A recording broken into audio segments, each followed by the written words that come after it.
ముఖ్యముగా నేను చెప్పబోయేది ఏమిటంటే, ఆర్య బంధువులందరికీ నమస్తే. ఆర్యులు అంటేనే, ఆర్య సమాజము అంటేనే శ్రేష్ఠుల యొక్క సమూహము అని అర్థం. అంటే వారి యొక్క గుంపు అని. కానీ మనము ఆర్యులము కావాలా ఈ విధంగా అని మహర్షి దయానందుల వారు మనకు వేదాలన్నీ చదివి వాటి ప్రకారం ధర్మాన్ని తయారు చేసి మన పూర్వీకులందరూ ఈ విధంగా జీవించారు, మధ్యమాంసాలను విసర్జించి భగవంతుని ఉపాసన చెయ్యాలి, యజ్ఞములతో ఈ విధమైనటువంటి మార్గములో జీవించాలి అని మనకు ఆయన ఋషుల ద్వారా మనకు బోధించారు. అయితే మానవులమైనటువంటి మనము ఆ మార్గాలను పోగొట్టుకున్నాము. విదేశీయులు వాళ్ళు మన దేశాన్ని ఏలి వాళ్ళ సంస్కృతి వాళ్ళ మధ్యమాంసాలు మన పైన రుద్దారు. అంతకుముందు లేవు ఇవి. మహాభారత కాలం వరకు జరిగింది వేదకాలం, తరువాత నశించి పోయిందన్నమాట. బలహీనమైనటువంటి రాజులు ఒకరి రాజ్యం ఒకరు చిన్న చిన్న రాజ్యాలుగా ఏర్పడి ఆ వచ్చే వాళ్ళు ఒక రాజ్యాన్ని ఒకరు కొట్టుకుంటూ తీసుకుపోయారు. వాళ్ళు వచ్చి పడ్డారు. ఆ దురలవాట్లన్నీ మనకు అంటించారు. ఇప్పటికీ కూడా అవే మంచి లక్షణాలు అనుకొని జీవిస్తున్నాము తప్ప, వాటి కోసమే వెతుకుతున్నాము తప్ప, విదేశీయులు చెప్పేటటువంటి సంస్కృతులు అనగా అలవాట్లు, ఆచారాలు, నీచమైన సాంప్రదాయాలు ఇవన్నీ మనం పాటిస్తున్నాం ఈనాడు. మన యొక్క నాగరికపు దుస్తులు ఎలా ధరిస్తున్నాము, అన్ని విదేశాల వాళ్ళ చూసేది ఫ్యాషన్లు అనేది అవి ధరిస్తూ ఆ రకంగా వాళ్ళు తాగేటువంటి మత్తు పానీయాలు తాగుతూ వాళ్ళు బ్రతికేటటువంటి లగ్జరీ బ్రతుకుతూ జీవనం చేస్తున్నాం. ఎలాగో అలాగా డబ్బు సంపాదించాలి. న్యాయము ధర్మము ఎవరికి అవసరం లేదు.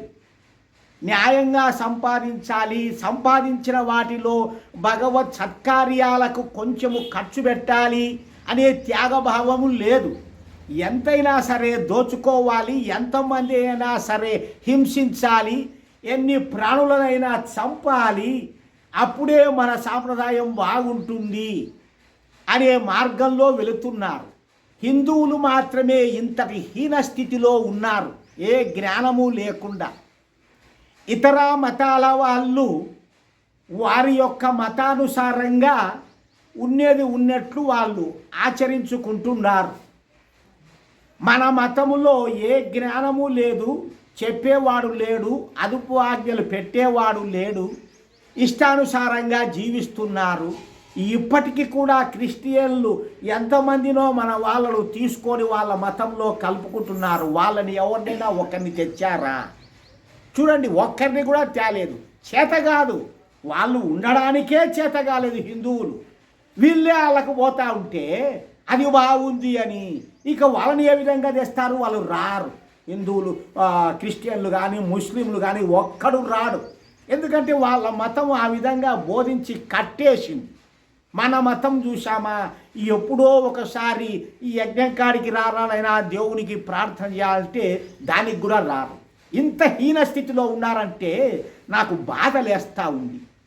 వాళ్ళు ఎట్లా పోతారు? వారం వారం మన వాళ్ళు కూడా ఆదివారం చర్చికి పోతున్నారు. సిగ్గులే! ఈ పుట్టుక పుట్టి హిందువులలో మా ధర్మం ఇది, మాది భగవద్గీత, మాది గొప్పది, మా పురాణం గొప్పది అని చెప్పుకుంటున్నామే, సిగ్గులే!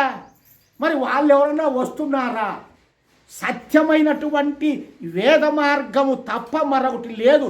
భగవంతుడు ఇచ్చినటువంటి పరిశుద్ధమైనటువంటి ఒక్క కల్తీ కూడా లేదు. అపరిశుద్ధ గ్రంథాలన్నీ వాళ్ళు ప్రచారం చేస్తూ ఉంటే ఆ ప్రచారాలు విని వారం చర్చిలకు పోతున్నారు. 2 వారాలకు ఒకసారికి ఇక్కడికి రావాలంటే ఏడుస్తున్నారు. ఏమి జన్మములు ఇవి? ఇంత నీచమా? కానీ ఎంత ఓర్పుగా మేము ధనముకో ఖర్చుకో ఓర్చుకొని చేస్తున్నాము. వాళ్ళు వారం వారము అక్కడికి వెళ్తున్నారు. ఇంకా ఈ యొక్క వాళ్ళు మతంలో ఉన్న వాళ్ళు కూడా, ముస్లింలు కూడా నమాజ్ చేయడానికి టయానికి పోతారు. ఎందుకయ్యా మనకింత అలసట, ఇంత దరిద్రము ఎందుకు అంటే సోమరులు. దైవం విషయంలో, ధర్మము విషయంలో హిందువులు సోమరులు. హింసలు మాత్రం బాగా చేస్తారు. భలే భలే అని చెప్పేసి ఎన్ని జీవులైనా చంపుతారు. ఇది హిందువులలో ఉండేది. ఆ పాతకం ఊరికే పోతుందా? ఆ పాతకం అంతా చుట్టుకొని హిందూ మతం నాశనం అయిపోతూ ఉంది. నేను అందరికీ కోరుకుండేది ముఖ్యముగా ఎవ్వరూ కూడా ఈ విధమైనటువంటి ఆచారాలు ఏ మతంలో లేవు. మరి జమ్మల మడుగు పోతున్నారు వారం వారం చర్చిలకు, జమ్మల మడుగు. మనము ఒక్కసారి 2 వారాలకు ఒక్కసారి రావాలంటేనే ఏడుస్తూ ఉంటే మనము హిందువులమా? మన మతాన్ని నిలబెట్టుకుంటున్నామా? మన భగవద్గీతలో చెప్పినటువంటి యజ్ఞాలు చేస్తున్నామా? ఆ జ్ఞానము పొందుతున్నామా? మన జన్మలు ఎందుకు? ఇక మనుష్య జన్మలు ఎలా వస్తాయి? రావు. దరిద్రపు జన్మలే వస్తాయి. ఆ దరిద్రము అనుభవించేటప్పుడు మాకు ఇంత దరిద్రము, మాకు దేవుడు ఇట్లా రాసిన తిట్టుకుంటే నువ్వు చేసిన పుణ్యం ఉంటే కదూ. దైవద్రోహం చేస్తున్నావు నిత్యం. దైవద్రోహం చేసినాక దేవుడు నీకు మంచి రకం ఇస్తాడా? మంచి జీవనం ఇస్తాడా? ఎక్కడిస్తాడు? వేదాలలో నిత్యము అగ్నిహోత్రం చేయమని చెప్పబడి ఉంది. మన ధర్మము అది. మరి ఎవరన్నా ఒకరు చేస్తున్నారా? పోనీ చేసే కాడికి వస్తున్నారా? చేసే వాళ్లకు ఎంతో కొంత సహాయం చేస్తూ, కనీసం ప్రోత్సాహం చేస్తూ మన జీవితాన్ని గడపాలని ఆలోచిస్తున్నారా? మేము మాంసము ఈరోజు తింటున్నాము, ఆడికి వస్తే మాకు ఏదో పాపం వచ్చాది, మేము రాము. కానీ వీడికి వస్తే పాపం వస్తుంది కాదు, ఇంటికాడ ఉంటేనే ఎక్కువ పాపం వస్తుంది. మాంసాలు తిన్నా సరే ఇక్కడికి వస్తే కొంతైనా పరిహారం అవుతుంది. ఆ తెలివి లేదు మూర్ఖులకు. ఇక్కడికి వస్తే తప్పు చేసినావు స్వామి, ఏదో మా తప్పు క్షమించుకో అని నువ్వు ప్రార్థన చేసుకున్నట్టయినా ఉంటుంది. మరి ఏం చేస్తున్నాము? తిన్నాము, మేము పోకూడదు అంటే ఇది దోషము, అది దోషమే. ఇక్కడికి రాకుండా ఉంటే మంచిది కాదు. తిని ఇంట్లో కూర్చుంటేనే మంచిది కాదు. తిన్నా రావచ్చు, మీకు జ్ఞానం కలిగినప్పుడు మీరే మానేసుకుంటారు అంతే తప్ప రావద్దనేది లేదు. ఎప్పుడు ఎవరు చెప్పలేదే మాంసము తింటే రావాకర్యని.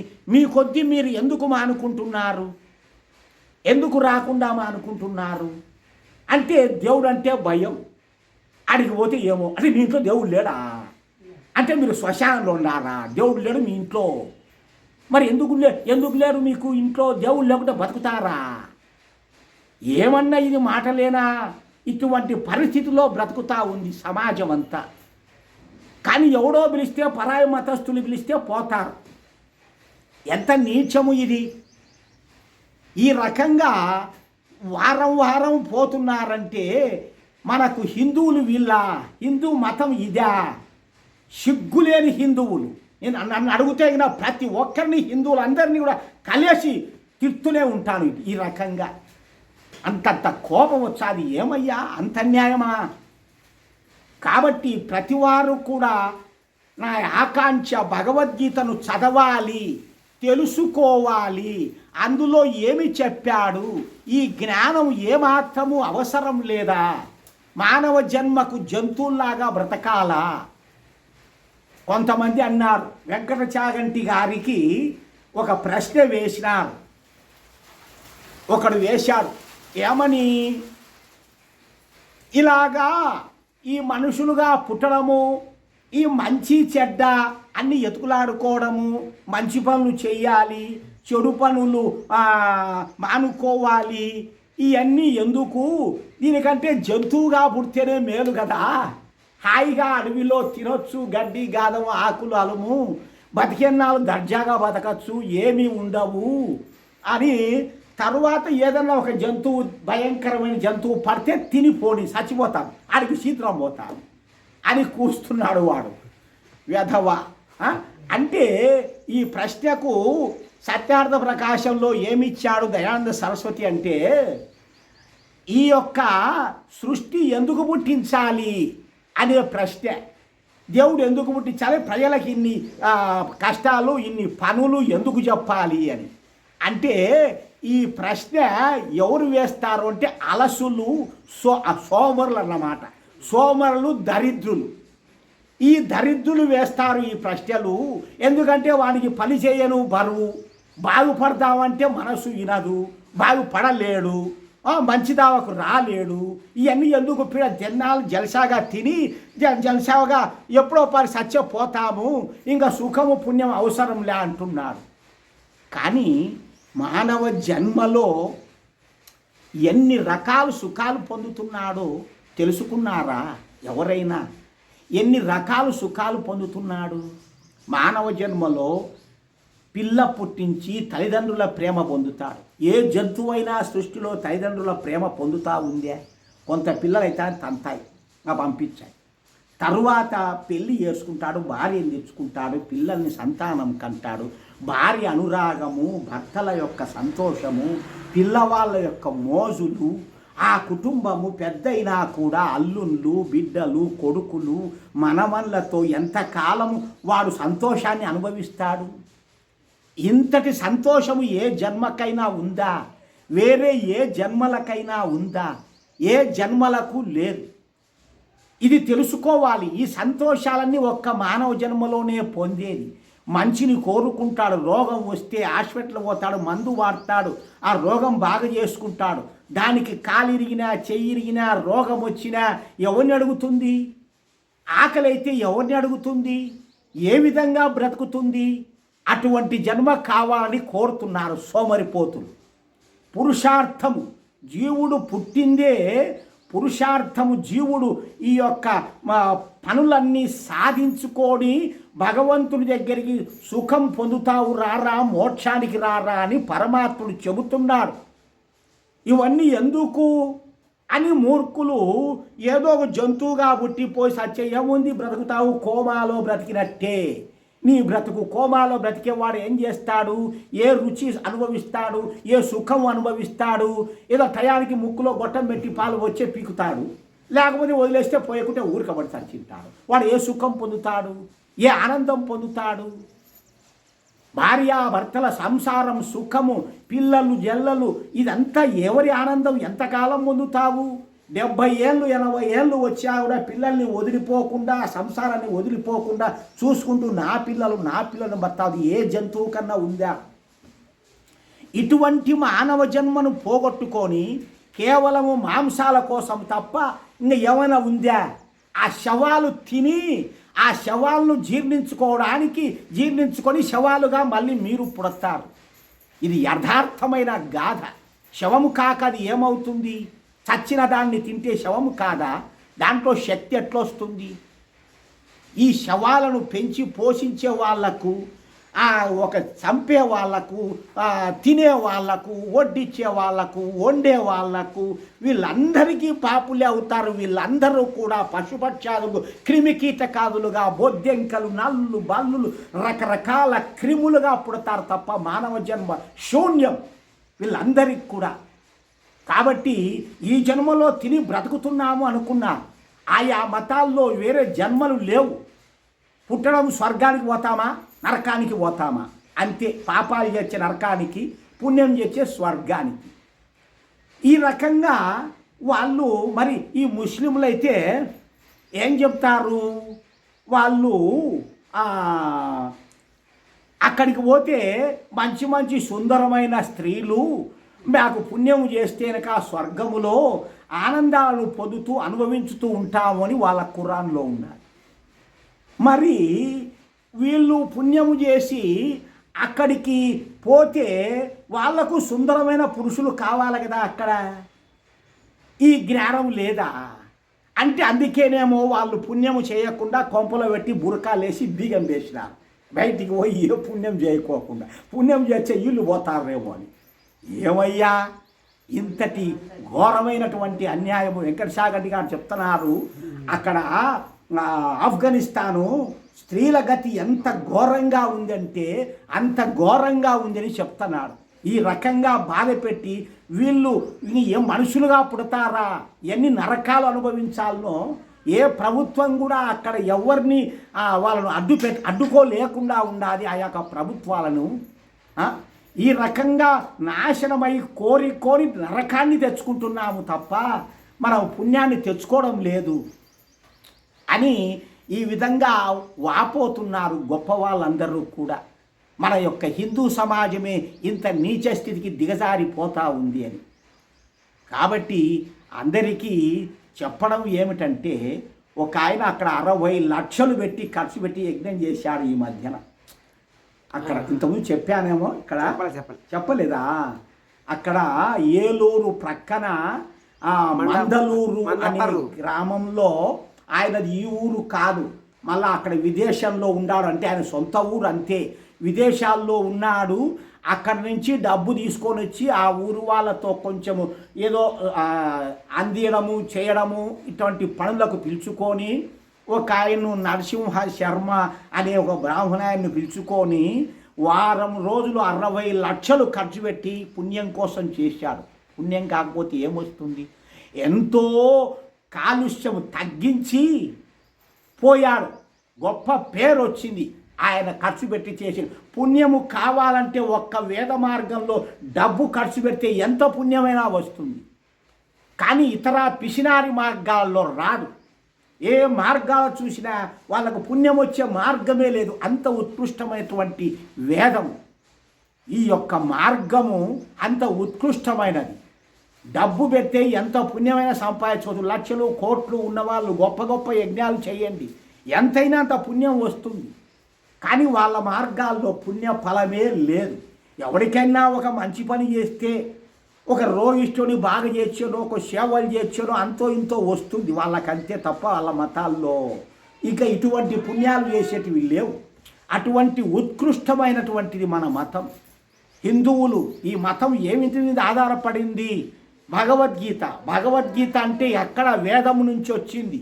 అటువంటి వేదము పునాది మన యొక్క ఈ యొక్క ధర్మానికి.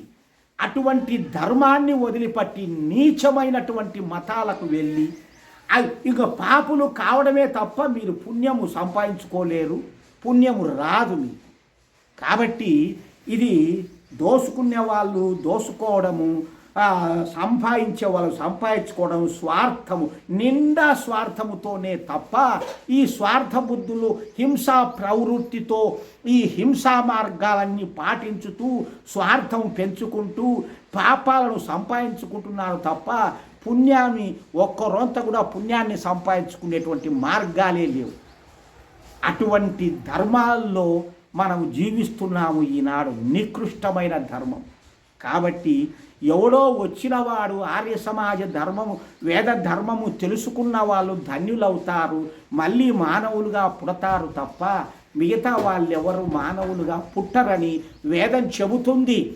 వెంకటచాగంటి కూడా ఇదే చెప్పాడు. ఎందుకు ఆయన అలాంటి జన్మలకు పోతారు, ఇలాంటి మంచి ఒక ధర్మాన్ని మార్గాన్ని విడిచిపెట్టి ఆ జన్మలు ఎందుకు ఎత్తుతారు అని ఆయన కూడా చెప్పారు. అవన్నీ మానేసి శుభ్రమైనటువంటి మానవ జన్మలు సంపాదించుకోండి అని చెబుతున్నాను. కాబట్టి అటువంటి మానవ జన్మ కోసం మనమందరం ప్రయత్నం చేసి మానవ జన్మ వస్తే మళ్ళైనా కూడా పుణ్యం సంపాదించుకోవచ్చు, లేకపోతే లేదు. ఇంకా ఎన్నెన్ని జన్మలు ఎత్తుకుంటూ అట్టడే కోమాలో బతకాలి. దానికి ఏం సుఖము, పుణ్యమా, సుఖమా, ఫలమా ఏం వస్తుంది? ఆ జంతువుకు మానం ఉంటుంది, 100 ఏళ్ళు బ్రతుకుతుంది, దానికేం సుఖమా, దుఃఖమా? ఏ పొద్దైనా సుఖం పొందుతుందా? అంటే పాపము చేసి అటువంటి జన్మలు సంపాదించుకుంటుంది. కోమా లేకపోయి మాకు ఏ సుఖం లేదు, దుఃఖం లేదు, రాత్రి అంతా నిద్రపోతాము. నిద్రపోతే ఏమన్నా సుఖం అనుభవిస్తావా అంటుంది శాస్త్రం. నిద్రపోయినోడు సచ్చినోడు ఒకటి అంటారు. నువ్వు ఏం సుఖం తెలుస్తుంది? కానీ మానవులు ఎన్ని సుఖాలు పొందుతున్నారు. ఆ సుఖం కోసం నువ్వు సాధన చెయ్యి, యమనియమాలు పాటించు, ఆ ఒక్క సుఖాన్ని నువ్వు అనుభవిస్తావు ధ్యానం సమాధిలో అని చెబుతుంది మన ధర్మం. మరి ఏ ఒక్క ధర్మములో కూడా ఏ మతాలలో కూడా ఇవి లేవు. అందుకంటే మంచిగా పురుషార్థం చెయ్యాలంటేనే మనకు బరువు అయింది. ఈ జంతువులుగా పుడితే మేలు, మనకు ఏ దిగుళ్ళు బాధలు ఉండవు. వాడు సంపాదించాడు, ఈడు సంపాదించాడు, వాడు సావుకారి ఈడు సావుకారి ఇట్లా ఉండవు. మరి సుఖం ఎట్ట పొందుతావు? బండల్లాగా రాళ్ళలాగా కొండల్లాగా బ్రతకడం అది ఒక బ్రతుక? అది జన్మమా? ఆ జంతువు అనుభవిస్తూ ఉంది. ఏ పొద్దైనా మంచి సుఖము చెడు అని దానికి తెలుస్తుందా? కనీసం నవ్వను కూడా నవ్వలేదు. మనిషి సంతోషం వస్తే నవ్వుతాడు, బాధపడితే ఏడుస్తాడు. దానికి అదిలే ఇదిలే. అటువంటి జన్మలు కోరుకుంటున్నారయ్యా మన వాళ్ళు. ఇక్కడ కూడా కొంతమంది చెప్పారు నాకు, ఈ తిప్పలన్నీ ఎందుకు లేకుండా జంతువులుగా పుడితే అదే మేలు కదూ.